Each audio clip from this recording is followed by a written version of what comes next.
You ever just stop and think, like, how does anything even move? Or not move, for that matter? Like, why doesn't this table just suddenly decide to float away? Hmm. Yeah, that'd be pretty chaotic, wouldn't it? Total chaos. Hmm. But luckily, there are some pretty fundamental principles at work here, and that's exactly what we're going to be exploring today. So, welcome to another deep dive, everybody. Today, we are diving deep into a chapter all about applying Newton's laws. That's right. So we've taken this chapter and really tried to break it down and get to the core concepts and the problem-solving techniques. So, Hmm. you can really get a grasp on how these laws are used in practice and, yeah, just build a really solid foundation for understanding physics. Awesome, yeah. And the chapter is actually laid out really nicely, kind of takes us through things step by step. We're going to be starting with equilibrium of particles, which is all about, when things are stable, either at rest or moving at a constant speed. Then we'll get into Newton's second law, dynamics of particles, which that's where we see how forces actually cause things to accelerate. After that, we'll tackle friction forces, because you can't get away from those. Love it. Then we'll explore dynamics of circular motion, which that's always a fun one. And finally, we'll kind of zoom out and consider the fundamental forces of nature. It's a pretty epic journey from the stillness of equilibrium to the very forces that shape the universe. And we're going to try to make it all make sense, with examples and explanations, without getting too bogged down in the technical jargon. Exactly. We really just want to kind of equip you with a really clear understanding of these core principles. Cool. All right, so let's dive right in, starting with equilibrium of particles. Now, when we say something's in equilibrium, it means that it's in a state of balance. In physics terms, this means that either the object is at rest, not moving at all, or it's moving at a constant velocity in what we call an inertial frame of reference. Right. Think of it like a train moving smoothly at a constant speed. No sudden jerks or changes. Exactly, yeah. And the key here is that there's no acceleration happening, right? And this all ties back to Newton's first law. An object will stay in its current state of motion unless a net force acts on it. So equilibrium, it's basically the result of no net force. Yeah, exactly. When the sum of all the forces acting on an object is zero, it's basically a state of no change in motion. Yeah. And this concept, I mean, it's everywhere, right? Like from making sure a bridge stays up to understanding how a car on a flat highway maintains its speed. Right. That makes sense. So the chapter actually provides like a step-by-step strategy for tackling equilibrium problems. It's problem-solving strategy 5.1. And the very first step they emphasize is drawing a free body diagram. So can you explain what that is exactly? Oh, yeah, totally. It's basically like a little sketch of the object you're looking at, completely isolated from everything else around it. And then you draw arrows to represent every single force acting on it. So each arrow shows the direction of the force and, roughly its magnitude. Okay. Yeah, I think I've seen those before. And why are they so important? Well, because it really forces you to account for every single force that's interacting with the object and also their directions, right? It's Right. kind of like, well, if you're missing a force or you mix up the direction, you're not going to get the right answer. Kind of like, well, you can't solve a puzzle if you don't have all the pieces. Right. No, that makes total sense. It's like a visual way to make sure you're not overlooking anything. And then, of course, when you've got multiple objects interacting with each other, we've got to bring in Newton's third law. For every action, there's an equal and opposite reaction. Exactly. Like when you push against a wall, the wall pushes back on you with the same force, but in the opposite direction, of course. Right. Yeah, of course. So how do we incorporate this into our analysis, especially when we're working with equilibrium? So the thing with Newton's third law, it's about pairs of forces. Like Mhm. object A pushes on object B, then object B pushes back on object A. So when you're drawing your free body diagram, you've got to be super careful about only including the forces that are acting on that specific object. Don't get tripped up by the reaction forces because those are acting on the other object. Okay, got it. So it's all about being super clear about which object you're focusing on at any given moment. So you're only looking at the forces that are acting on that object. Yeah, exactly. Cool. Okay, so the chapter then introduces this concept of tension, particularly in ropes and cables. It says that for an ideal weightless rope, the tension is uniform throughout. So what exactly are we talking about when we say tension? So tension is basically the force that's being transmitted through a rope or cable when it's pulled tight. And since we're assuming an ideal weightless rope here, we can say that the force you apply at one end is transmitted without any loss to the other end. and to every point in between. So like think of it like a pulling force that the rope exerts. Okay, so it's like the rope is just a pathway for that force to travel through, and it's the same amount of force everywhere along that pathway. Yeah, precisely. Gotcha. So the chapter gives some really helpful real-world examples to illustrate equilibrium. One is a hanging object, like, a picture frame hanging on a wall. That one seems pretty intuitive. Yeah, it's pretty straightforward. You've got the tension in the string or wire pulling upwards, and that's got to be equal in magnitude and opposite in direction to the force of gravity pulling the picture downwards. Otherwise, it wouldn't be hanging there, right? Exactly, yeah. Okay, so then there's this example of a car on a ramp. This is where things get a little bit more interesting because gravity is still pulling straight down, but now you've got the ramp at an angle. So how do we analyze that? So in this case, it's super helpful to break down the force of gravity into two components, right? One component is acting parallel to the surface of the ramp, and the other is perpendicular to it. The perpendicular component is balanced by what we call the normal force. That's the force the ramp exerts on the car, kind of pushing back up against it. And if the car is in equilibrium, either at rest or moving at a constant speed up or down the ramp, any other forces, like maybe friction if it's not moving, have to balance out the component of gravity that's pulling the car down the ramp. Okay, so it's all about breaking the forces down into components that line up with the ramp.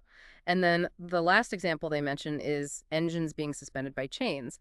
Kind of similar to the hanging object, but, a bit more going on. Exactly. You've got multiple chains involved, so you have to consider the tension in each chain and how they all work together to balance out the weight of the engine. And if those chains are at different angles, which they usually are, you've got to resolve the tension in each chain into its horizontal and vertical components.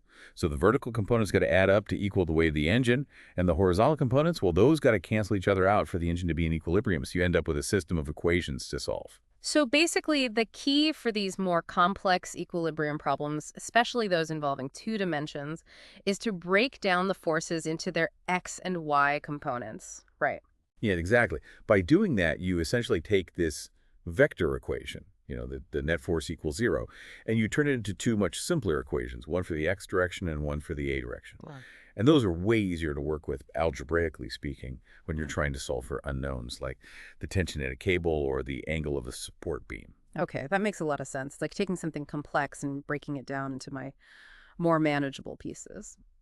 All right, so we've covered equilibrium pretty thoroughly, which is, a state of balance, no acceleration. But now let's get into what happens when things are accelerating. This brings us to Newton's second law, dynamics of particles. And at the heart of this is the famous equation E(g) of A AG all equals male. Can you unpack that for us a little? Absolutely. So Newton's second law basically tells us how forces affect motion. It says that the net force acting on an object, that's $g, is directly proportional to the object's mass and its acceleration, $a. And the direction of the acceleration is always the same as the direction of that net force. So, a bigger force will create a bigger acceleration for a given mass, and a bigger mass will experience a smaller acceleration under the same force. So it's all about the relationship between force, mass, and acceleration. Yeah, exactly. Now, the chapter, again, provides problem-solving strategy 5.2 for dynamics problems. And again, it emphasizes free body diagrams, but there's a really important caveat. We should never include ma as a force in our free body diagram. Why is that? Right, this is super important because ma, it represents the result of the net force acting on the object. It's not a separate force itself. So your free body diagram, it should only show the real physical forces that are acting on the object, things like gravity, tension, friction, normal forces, and any pushes or pulls that are being applied. The net force is what causes the acceleration, right, as described by that equation, G(g) equals ma. But it's not a force in and of itself. Okay, so it's like the outcome, not one of the inputs in the equation. It's the result of all the other forces acting on the object. Precisely. Got it. So the chapter then discusses situations where you have constant forces acting on an object. So what happens to the motion of an object if it's experiencing a constant net force? Well, if the net force is constant and the object's mass isn't changing, the Newton's second law tells us that the acceleration will also be constant. And that's really important because if the acceleration is constant, we can use all those handy kinematic equations that we've learned before to actually describe how the object's motion changes over time. Wow. Things like its velocity and displacement. Right. So it makes those calculations a lot more straightforward. Then we move into systems of connected objects, like they give the example of a glider on a track, and it's connected by a string over a pulley to a hanging weight.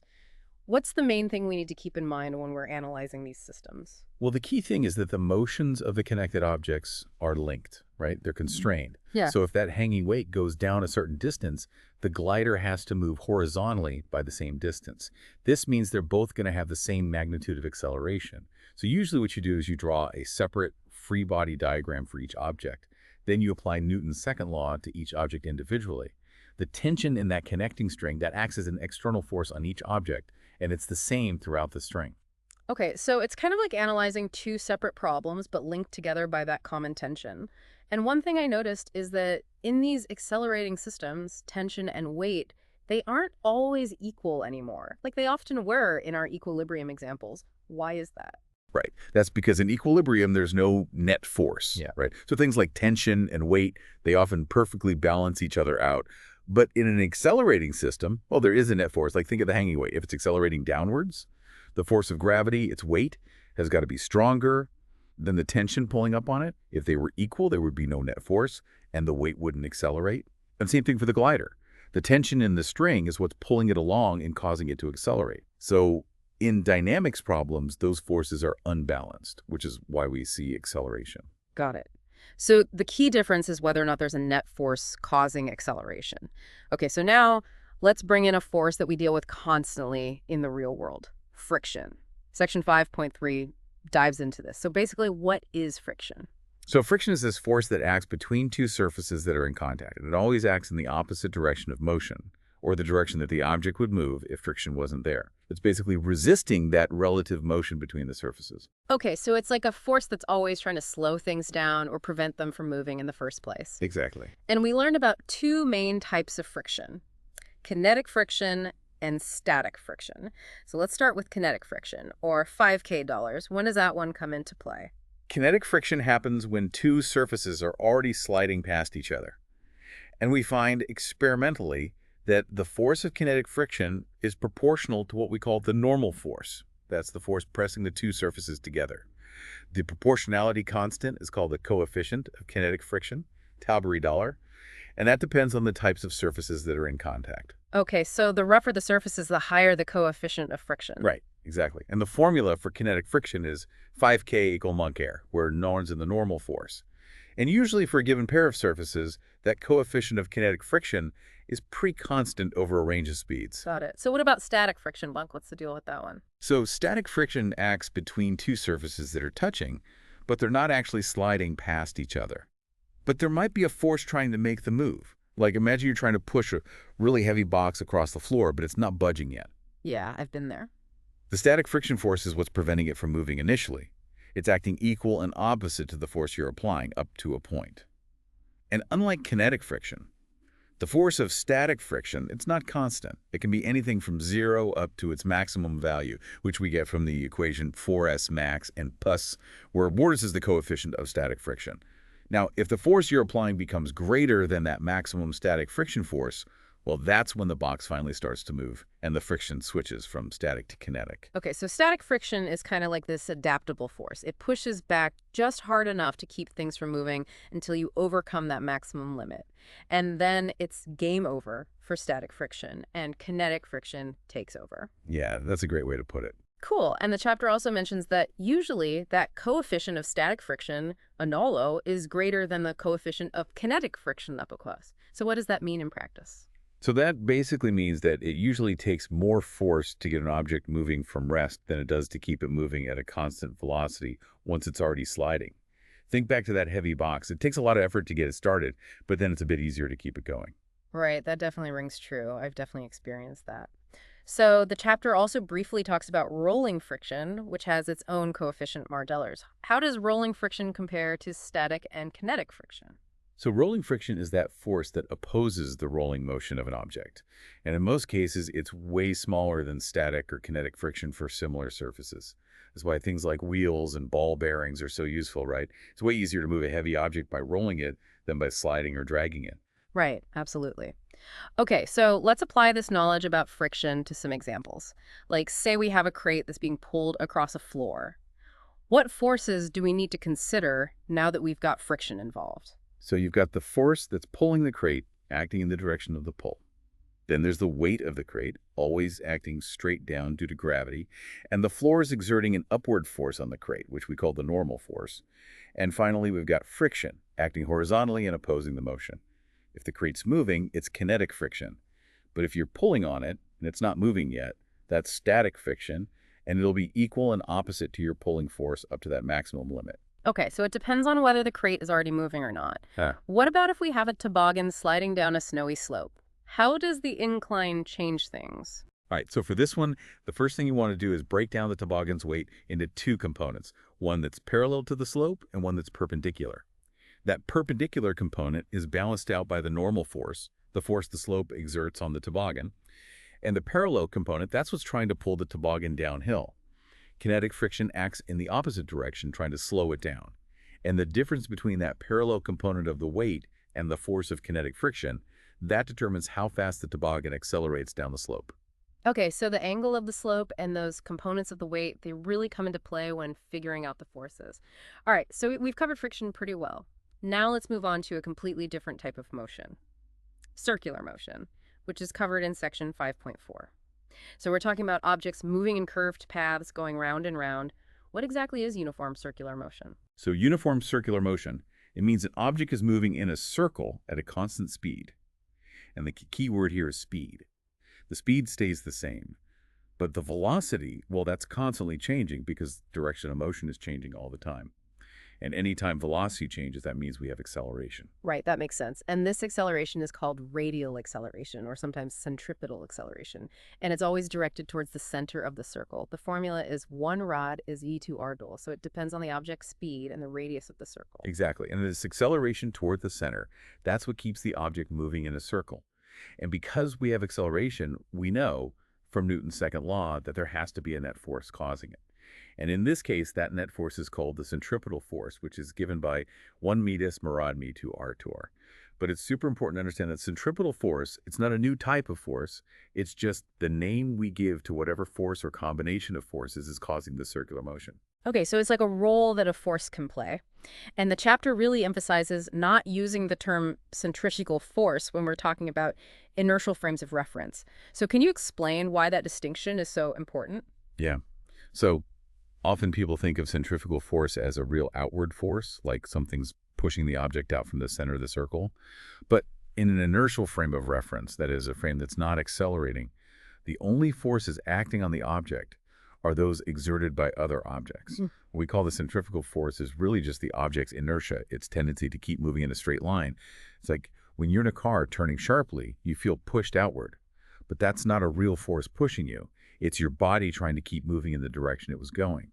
So in physics, we really only talk about the real forces like gravity, tension, friction, and the normal force. Got it. So it's like this perceived force, but not an actual force in the way we usually think about them.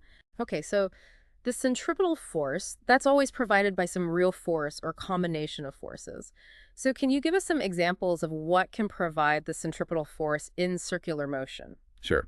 So let's say you have a ball on a string and you're swinging it around in a circle. The tension in that string, that's what's providing the centripetal force, pulling the ball inward and keeping it from flying off in a straight line. Okay, so that's a pretty classic example. What about something like a car going around a curve? So if it's a flat curve, the centripetal force is usually provided by the static friction between the car's tires and the road. The tires push outward against the road, and the road pushes back on the tires with an equal and opposite force, which is static friction. And if the car's going too fast or the curve is too sharp, the friction force might not be enough to provide the needed centripetal force, and the car might skid. Yikes, yeah, nobody wants that. So what about those banked curves that you see on highways? How do those work? So when a curve is banked, the normal force from the road actually has a horizontal component that points towards the center of the circle. So that component of the normal force can help provide the centripetal force, and the car doesn't have to rely as much on friction.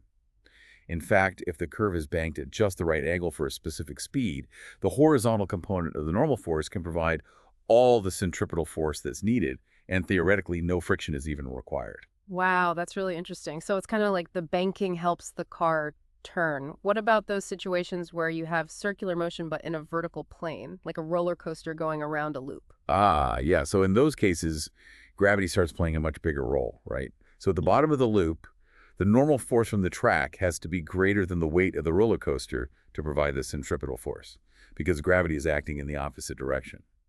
And at the top of the loop, both the weight and the normal force are acting downwards, and they both contribute to the centripetal force. So the forces, they kind of shift and change throughout the loop. Okay, yeah, so it's a lot more dynamic than just a horizontal circle. And lastly, there's a brief mention of non-uniform circular motion. What's the key difference between that and uniform circular motion? So the main difference is that in non-uniform circular motion, not only is the direction changing, but the speed is also changing. So now you've got both a radial component of acceleration towards the center of the circle and a tangential component, which is tangent to the circle and responsible for the change in speed. So this means you also have a tangential component of the net force in addition to the radial component. Okay, so it's a little more complex because you're dealing with changes in both speed and direction. All right, so we've covered quite a bit of ground with circular motion. Now let's wrap things up by zooming out to the biggest picture, the fundamental forces of nature. So this is section 5.5. What are we talking about here? So we're talking about the most basic forces in the universe, the ones that underlie all the other forces that we've been discussing. And there are four of them: the gravitational force, the electromagnetic force, the strong nuclear force, and the weak nuclear force. Wow. Okay, can you give us like a brief overview of each of those? Yeah. So gravity, that's the force of attraction between any two objects that have mass. It's what holds the planets in orbit around the sun, what makes things fall to the Earth. It's a long-range force, but it's also the weakest of the four. Then there's the electromagnetic force, which acts between electrically charged particles. It's responsible for a ton of stuff like light, electricity, magnetism, and chemical reactions. It's also a long-range force, and it's much stronger than gravity. The strong nuclear force, that one acts between the protons and neutrons within the nucleus of an atom, and it's incredibly strong, hence the name. It's what holds the nucleus together, despite the protons all having the same charge and wanting to repel each other. But it's also a very short-range force and only acts over tiny distances. And finally, there's the weak nuclear force, which is responsible for certain types of radioactive decay. It's also a short-range force, and it's weaker than the strong and electromagnetic forces. Okay, so those are the four fundamental forces. And how do they connect to the forces that we've been talking about in this chapter? Like weight, tension, normal force, and friction. So all of those everyday forces that we experience, they're basically manifestations of these fundamental forces. Like weight, that's just the gravitational force exerted by the Earth on an object.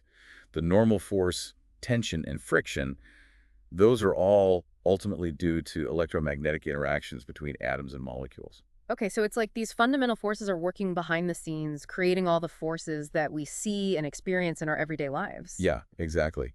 And the chapter actually mentions that physicists are trying to unify all four of these forces into one grand theory, which is pretty mind-blowing when you think about it. It really is. It makes you realize how interconnected everything is. So, wow, we've really covered a lot in this deep dive into applying Newton's laws. We started with equilibrium, then explored dynamics, tackled friction, got a handle on circular motion, and finally zoomed out to those fundamental forces. And hopefully, you now have a much better grasp on these core physics concepts and how they relate to each other. It really is amazing how Newton's laws can explain so much about how the world works. It really is. So as you go about your day, maybe take a moment to notice these principles at work around you. Like think about the forces involved when you see a bird flying or when you toss a ball or even just when you're walking down the street. Yeah, or think about how engineers have to consider these laws when they design things like buildings and cars and planes. Exactly. It's everywhere. Well, thanks for joining us for this deep dive into the world of Newton's laws. Until next time. See you then.